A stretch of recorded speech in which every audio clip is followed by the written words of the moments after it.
नमस्कार, मैं हूं नवेद और आप देख रहे हैं नेशन 360 डिग्री। अगले आधे घंटे तक हम आपको अभी तक की हर बड़ी खबर विस्तार से बताएंगे। आपको दिखाएंगे वो खबर जिसका सरोकार सीधे आपसे। उत्तर प्रदेश की सियासत में बयानों की बाजीगरी खूब देखने को मिल रही है। अगले साल चुनाव होने हैं, लेकिन सियासी पारा चढ़ चुका है।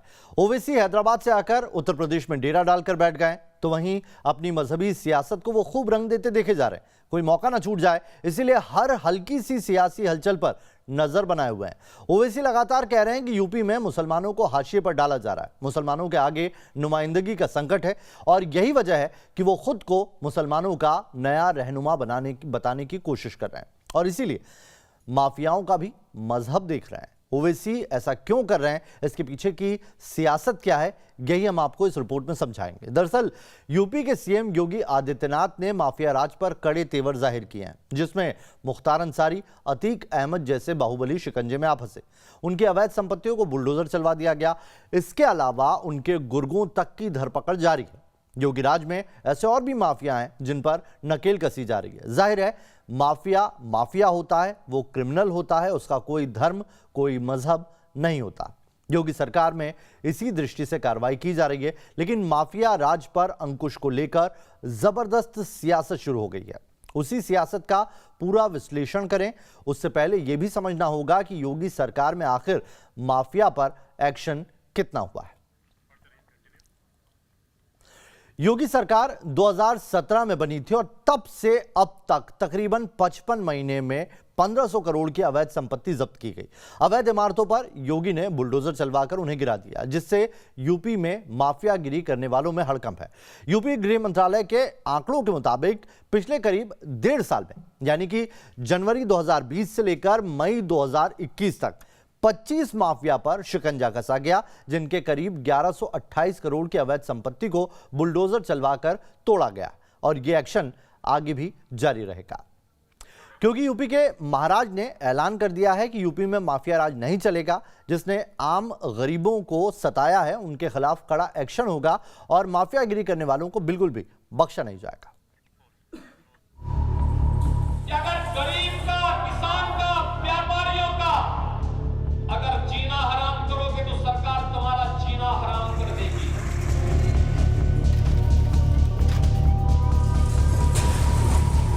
यूपी में माफिया राज के खात्मे के लिए योगी ने भरी हुंकार। जय श्री राम, जय जय श्री राम। गरीबों किसानों को सताया तो चुन चुन कर जेल भेजेंगे योगी। कारोबारियों से वसूली की तो जीना मुहाल कर देंगे योगी। अगर किसी का घर कब्जाया तो माफिया का घर तोड़वा देंगे योगी। यूपी में अमन कायम रहे, इसीलिए योगी आदित्यनाथ ने सीधे उन अराजक तत्वों को चैलेंज किया है कि सुधर जाओ नहीं तो सुधार देंगे। योगी आदित्यनाथ कुशीनगर संत कबीर नगर के दौरे पर थे। वहां उन्होंने 245 करोड़ की योजनाओं का शिलान्यास किया। इसी दौरान माफियाओं को चेतावनी भी दे डाली। अगर गरीब का, किसान का, व्यापारियों का अगर जीना हराम करोगे तो सरकार तुम्हारा जीना हराम कर देगी। यूपी में गुनाह कम करने के लिए सबसे पहले माफियाओं पर शिकंजा कसना जरूरी है। दरअसल माफिया अराजकता का ऐसा साम्राज्य चलाते हैं जिसमें बदमाश, गुंडों, हिस्ट्री शीटर को संरक्षण देते हैं। इसी के दम पर जुर्म की ऐसी सल्तनत तैयार कर लेते हैं जो धीरे धीरे सिस्टम को खाने लगती है। लेकिन योगी सरकार ने पहले दिन से ही ठान लिया था कि यूपी को ऐसे माफिया राज से मुक्ति दिलानी है। इसीलिए पिछले कुछ वक्त में मुख्तार अंसारी, अतीक अहमद जैसे बाहुबलियों पर एक्शन लिया गया, लेकिन योगी का कहना है कि एक्शन इसी तरह चलता रहेगा। आज इन माफिया और अपराधियों के घरों पर अवैध कमाई पर जब सरकारी बुलडोजर चलता है तो आप भी देखते होंगे कि माफिया उत्तर प्रदेश की धरती को छोड़ने के लिए मजबूर होते हैं और हर एक माफिया के लिए हमारा यही संदेश है। योगी जो कहते हैं वो करके दिखाते हैं। पिछले कुछ वक्त में यूपी में माफियाओं पर नकेल भी कसी गई है और गुंडा राज के खात्मे के लिए ताबड़तोड़ एनकाउंटर हुए हैं। हालांकि योगी की इस कार्यशैली पर सवाल भी उठने शुरू हो गए हैं। कई एक्शन के पीछे राजनीतिक षड्यंत्र का आरोप विपक्ष ने कई दफा लगाया है। Team news nation. ऐसा नहीं है कि योगी आदित्यनाथ माफिया के खिलाफ अभी एक्शन में आए। उनकी सरकार में माफिया पर अंकुश लगता रहा है। 2017 में उन्होंने ऐलान किया था कि यूपी में उनकी सरकार में माफिया टारगेट पर रहने वाले हैं। उसका असर हुआ है। कई बड़े बड़े बाहुबलियों के खिलाफ एक्शन हुआ है। करोड़ों की संपत्ति बुलडोजर से जमींदोज कर दी गई, जिसमें कई बड़े नाम शामिल है। आइए आपको बताते हैं, मऊ के रहने वाले मुख्तार अंसारी, इनकी करीब 195 करोड़ की संपत्ति अब तक जब्त की जा चुकी है और उनके 244 गुर्गे भी गिरफ्तार किए गए। सभी पर केस दर्ज हुआ। इसके अलावा प्रयागराज के अतीक अहमद पर भी यूपी सरकार का हंटर चला। अतीक अहमद की 325 करोड़ की संपत्ति जब्त की गई या फिर जमींदोज कर दी गई है। अतीक के 89 गुर्गों को भी गिरफ्तार किया गया है। पश्चिमी उत्तर प्रदेश में गैंगस्टर सुंदर भाटी पर नकेल कसी गई, जिसकी करीब 63 करोड़ की संपत्ति जब्त की गई और 26 गुर्गे गिरफ्तार किए गए। सुंदर भाटी इस वक्त सोनभद्र जिले की जेल में बंद है। वहीं पूर्वांचल में हिस्ट्री शीटर कुंटू सिंह की संपत्ति की बात करें तो तकरीबन 17 करोड़ की संपत्ति कुंटू सिंह की जब्त हुई है, जिसके 43 गुर्गे अब तक गिरफ्तार हुए हैं। कुंटू सिंह इस वक्त बलिया जेल में बंद है। इस मामले में बात करने के लिए हमारे साथ वरिष्ठ पत्रकार एनके सिंह सर मौजूद हैं। उनसे जानते हैं कि योगी ने खुला ऐलान कर दिया है कि माफिया राज नहीं चलने देंगे, गरीबों और व्यापारियों को सताओगे तो जीना मुहाल कर देंगे। क्या है सिर्फ यूपी का चुनावी जुमला या यूपी में वाकई माफिया राज पर नकेल कसी जा रही है? आइए उन्हीं पर जानते हैं एनके सिंह सर से कि किस तरह की अभी की सिचुएशन, ये क्या सिर्फ योगी के एजेंडे में पहले से शामिल था, माफियाओं को नहीं बख्शा जाएगा, और जैसे आरोप लगाए जा रहे हैं अभी भी आपको क्या लगता है माफियाओं के खिलाफ जो एक्शन है चल रहा है, जमीन पर दिख रहा है?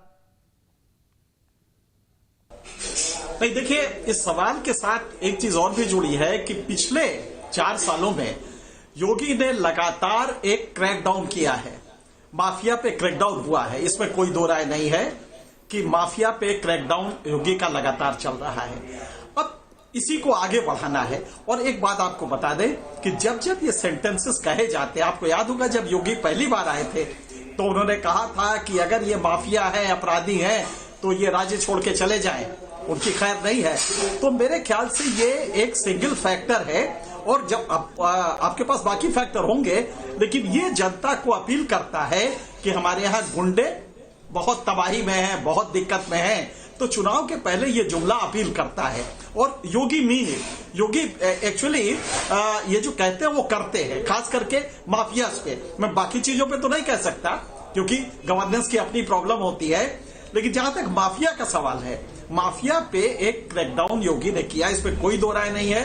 पहले भी किया है, अब भी कर रहे हैं, और यहां तक किया है कि आज आप देखिए माहौल कैसा बना है कि मायावती भी क्रिमिनल को टिकट देने से बच रही है।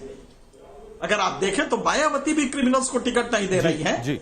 एक जमाने में मुलायम और मायावती इसके लिए मशहूर माने जाते थे, लेकिन अब क्रिमिनल्स को टिकट अगर आप देते हैं तो जो मैसेज जा रहा है वो नेगेटिव जा रहा है। इसलिए योगी ने इसको फिर से कहा है और मेरे ख्याल से इसको अमल में भी लाएंगे।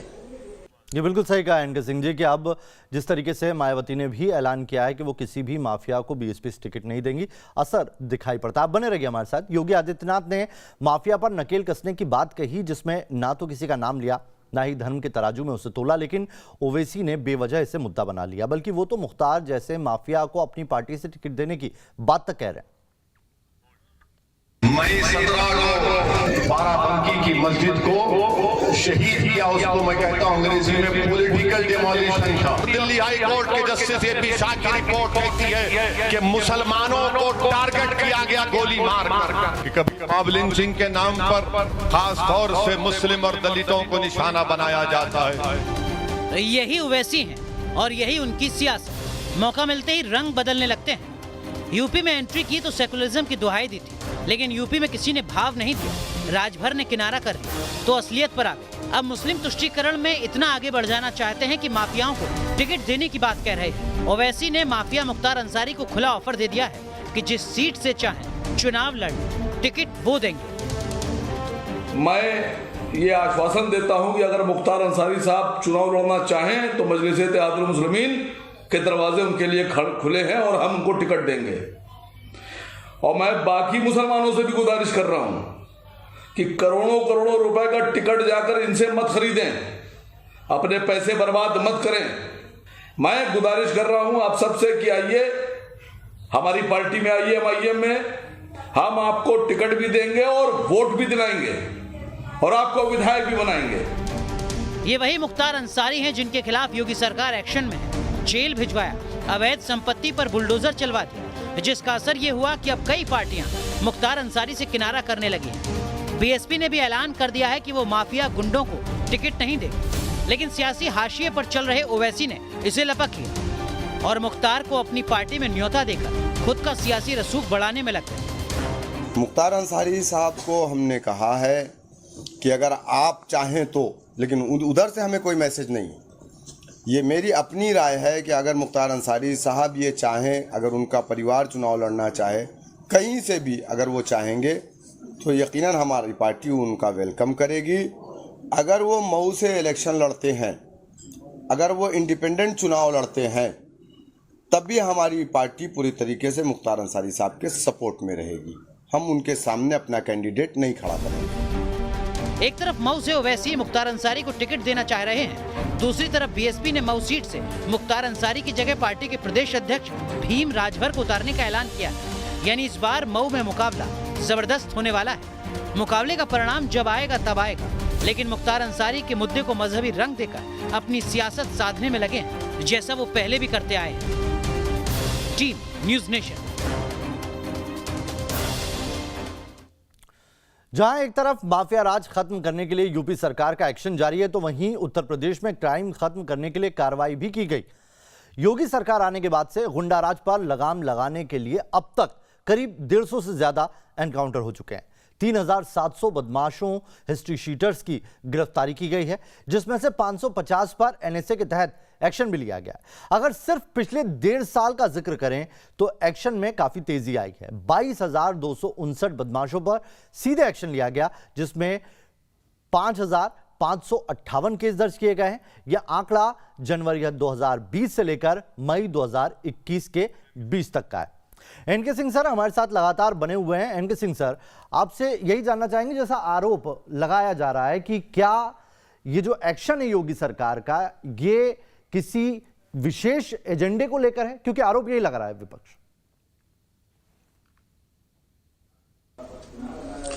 देखिए, कुछ हद तक तो ये कहा जा सकता है, ये आरोप विपक्ष लगा रहा है और बहुत गैर मुनासिब नहीं है, क्योंकि जो अभी तक हुआ है, आप मुख्तार अंसारी देख लीजिए। मुख्तार अंसारी को वापस लाना और वहां पे जिस तरह से उनके इमारतों को गिराना, लेकिन भारत में क्रिमिनल कोई भी हो, हम जब क्रिमिनल देखते हैं, अनफॉर्चुनेटली आप अगर हिंदू क्रिमिनल है उसको भी क्रैक डाउन करें, लेकिन यूपी में कोई इस तरह का बड़ा क्रिमिनल अब नहीं रहा। पहले होता था, जैसे श्री प्रकाश शुक्ला होते थे, ये सब होते थे, लेकिन इस समय अगर छोटे क्रिमिनल हैं तो उसमें भी आप क्रैकडाउन कीजिए, इसमें कोई दो राय नहीं है। लेकिन यह जरूर है कि जो बड़े क्रिमिनल थे, बाई चांस वो माइनॉरिटी कम्युनिटी के थे, तो अगर उन पे क्रैकडाउन हो रहा है, अतीक अहमद पे हो रहा है, तो क्या गलत है? तमाम जो कुछ भी हुआ है उसमें अतीक अहमद को पहले तो आप टिकट देंगे, उसको एमएलए बनाएंगे, उसको मिनिस्टर बनाएंगे। हाँ, ये राजा भैया पे भी होना चाहिए। तो मुझे लगता है कि जो क्रैकडाउन है वो एक टारगेटेड ना हो, और मेरे ख्याल से योगी इसमें नहीं कर रहे हैं टारगेटेड। बाई चांस जो बड़े क्रिमिनल हैं वो पॉलिटिकल प्रोसेस में आ गए हैं। अब जब उनपे कुछ हो रहा है, अतीक अहमद पे जब हुआ, उनके बेटे ने किस तरह क्या क्या किया, आप जानते हैं देवरिया जेल से कैसे चीजें बदली, तो आप अगर इसको आप टारगेटेड कहते हैं तो गलत। हाँ, ये भी सही है कि जब आप दंगे होते हैं और कुछ एक वर्ग सरकार पत्थरबाजी करता है तो उनको आप फोटो खींचते हैं, कहीं ऐसा तो नहीं कि वो टारगेटेड है। इसको योगी सरकार को देखना पड़ेगा कि अगर ये टारगेटेड है तो नैतिक रूप से गलत है। पॉलिटिकली आपको एडवांटेज मिल सकता है, लेकिन पॉलिटिकल पार्टी जरूर इस पे आवाज उठाएंगी और सभी को उठाना चाहिए। जी चलिए, बहुत बहुत शुक्रिया आपका एनके सिंह सर हमारे साथ जुड़ने के लिए। चलिए अब उत्तर प्रदेश से आगे बढ़ते हैं और बात गुजरात की कर लेते हैं। आज गुजरात में बीजेपी और भूपेंद्र पटेल दोनों के लिए बड़ा दिन। भूपेंद्र पटेल के लिए इसलिए बड़ा दिन कि महज 4 साल में विधायक से सीएम बन गए, जबकि 2017 में पहली बार चुनाव जीत कर आए थे। बीजेपी के लिए इसलिए बड़ा दिन क्योंकि बीजेपी ने 2022 में चुनाव जीतने के लिए मास्टर स्ट्रोक चल दिया। इस बार भी बीजेपी आला कमान ने सरप्राइज का सिलसिला जारी रखा है और एक ऐसे बीजेपी नेता को गुजरात के मुख्यमंत्री पद की कमान दी जिसका कहीं भी कोई जिक्र कहीं तक नहीं था। गुजरात ने अपना नया मुख्यमंत्री भूपेंद्र पटेल को चुना है और अब से थोड़ी देर पहले भूपेंद्र पटेल को गुजरात के मुख्यमंत्री के तौर पर पद और गोपनीयता की शपथ दिलाई गई। इस खास मौके पर केंद्रीय नेतृत्व के साथ साथ गुजरात बीजेपी के वरिष्ठ नेता मौजूद थे, जिनमें गृह मंत्री अमित शाह, मध्य प्रदेश के मुख्यमंत्री शिवराज सिंह चौहान, कर्नाटक के सीएम एस.आर. बोम्मई, गोवा के मुख्यमंत्री प्रमोद सावंत शामिल थे। विजय रूपाणी के इस्तीफे के बाद भूपेंद्र पटेल ने सीएम पद की शपथ ली। बता दें आपको कि 1 मई 1960 को डॉक्टर जीवराज नारायण मेहता ने पहले सीएम के तौर पर शपथ ली थी, जिसके बाद आज भूपेंद्र पटेल ने 17वें मुख्यमंत्री के तौर पर शपथ ली और मुख्यमंत्री की कुर्सी पर विराजमान हुए हैं। गुजरात के नए सरदार के तौर पर भूपेंद्र पटेल की ताजपोशी तो हो गई है। बेहद लो प्रोफाइल रहने वाले भूपेंद्र पटेल की ताजपोशी ने कई लोगों को चौंका दिया है। भूपेंद्र पटेल गुजरात के घाटलोडिया विधानसभा सीट से वर्तमान में विधायक हैं। वे पाटीदार समाज से ताल्लुक रखते हैं और जमीन से जुड़े नेता उन्हें कहा जाता है। अब से कुछ समय पहले तक कईयों के लिए यह चेहरा अनजान था, कई लोग इन्हें पहचानते तक नहीं थे, लेकिन बीजेपी ने ऐसा मास्टर स्ट्रोक खेला कि विरोधी हैरान रह गए। भूपेंद्र पटेल का जन्म 15 जुलाई 1962 को हुआ था। पटेल की उम्र इस वक्त 59 साल है और वो मूल रूप से अहमदाबाद के रहने वाले। जो जानकारी है उसके मुताबिक उन्होंने सिविल इंजीनियरिंग में डिप्लोमा किया हुआ है। भूपेंद्र पटेल लंबे समय से राजनीति से जुड़े हैं। वे सामाजिक और राजनीतिक तौर पर अच्छा अनुभव रखते हैं। साल 1999 से 2000 के बीच में वे स्थायी समिति के अध्यक्ष भी रहे। मेमनगर नगरपालिका के अध्यक्ष रहे थे। साल 2008 से 10 के बीच में वह Ahmedabad municipal corporation school board के उपाध्यक्ष भी रहे। 2010 से 2015 के बीच वो पार्षद रहे और इसके बाद 2015 से 17 के दौरान वे AUDA यानी कि अहमदाबाद शहरी विकास प्राधिकरण के अध्यक्ष रहे। फिर 2017 में पहली बार विधायक बने और विधायक बनते ही इतिहास रच दिया। भूपेंद्र पटेल ने 2017 के चुनाव में कांग्रेस उम्मीदवार को 1,17,000 से ज्यादा से मात दी थी, जो 2021 में उनकी ताजपोशी का कारण बनी है। उनकी जीत सबसे बड़ी जीत थी गुजरात में। भूपेंद्र पटेल ने भले ही मुख्यमंत्री के तौर पर शपथ ले ली है, भले ही आज से वो कार्यभार भी संभाल लेंगे, आला कमान ने उन पर भरोसा भी जाहिर किया है, लेकिन इन सब के बावजूद जो चुनौतियां हैं वो कम नहीं है, उससे उन्हें पार पाना ही होगा। भूपेंद्र भाई रजनीकांत पटेल ईश्वर ने नामे सौगंध लऊं छू के महज 4 साल में पार्षद से विधायक और विधायक से गुजरात के मुख्यमंत्री बन गए भूपेंद्र पटेल। भूपेंद्र पटेल ने गुजरात में ऐसी सियासी इंजीनियरिंग दिखाई कि उनके सामने सीएम के बड़े बड़े दावेदार चित हो गए। ना तो नितिन पटेल सीएम बने, ना ही CR पाटिल सीएम बने, ना ही मनसुख मंडाविया बने, बल्कि आला कमान से भूपेंद्र पटेल को गुजरात के सिंहासन पर आसीन करने का आदेश मिला।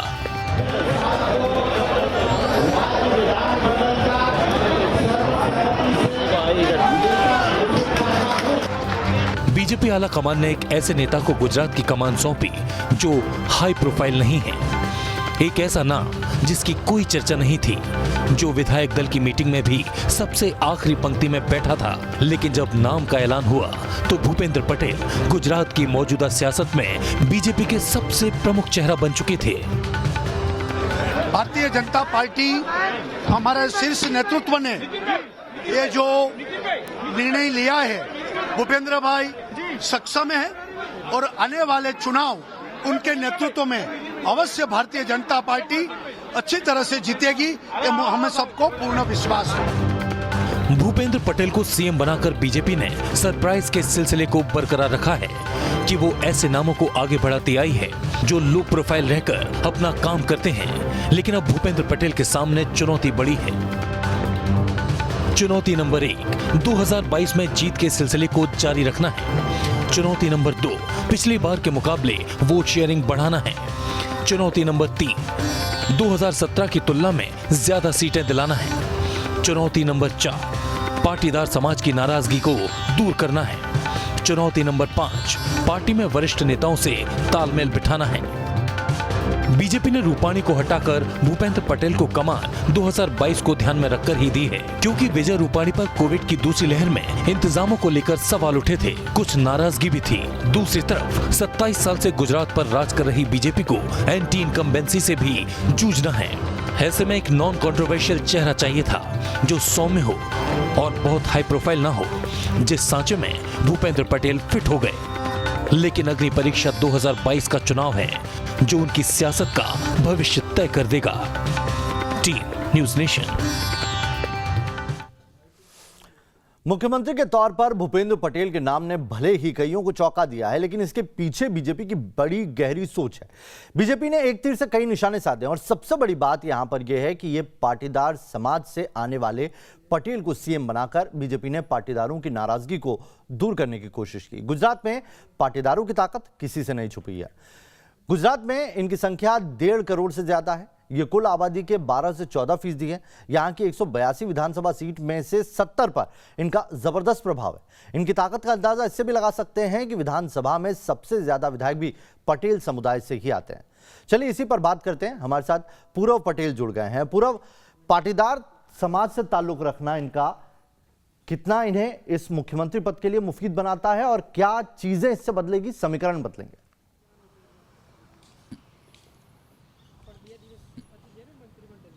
देखिए, सबसे बड़ी क्वालिटी जो है भूपेंद्र पटेल की वो ये है कि वो ज़मीन से जुड़े हुए नेता है। हालांकि उनको पूरे राज्य में काम करने का अनुभव नहीं है, सिर्फ अहमदाबाद में ही काम करने का अनुभव है, लेकिन उनके साथ जो समाज जुड़ा है वो पूरे गुजरात पर प्रभाव डालता है, यानी कि पाटीदार समाज। मैं आपको बता दूं कि मौजूदा वक्त में भारतीय जनता पार्टी के पास 32 पाटीदार विधायक है और 1 मुख्यमंत्री है। यानी आप समझ सकते हैं कि इस कौम के प्रभुत्व क्या रहा होगा। मैं आपको बता दूं कि जिस दिन विजय रूपाणी ने इस्तीफा दिया उसी दिन विजय रूपाणी जो है वो पाटीदार समुदाय के सरदार धाम में हिस्सा लेने के लिए पहुंचे थे।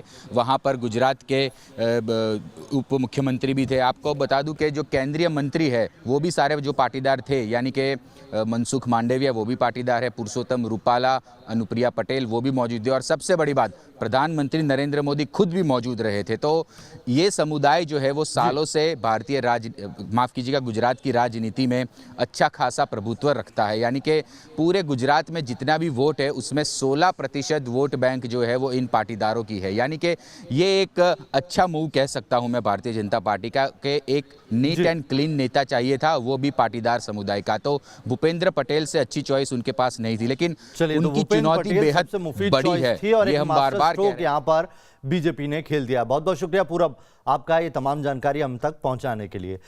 तो चलिए खबर दिल्ली से। दिल्ली के सब्जी मंडी इलाके में बिल्डिंग हादसे में 2 बच्चों की मौत की खबर आ रही है। मलबे से निकाले गए दोनों बच्चों की मौत हो चुकी है।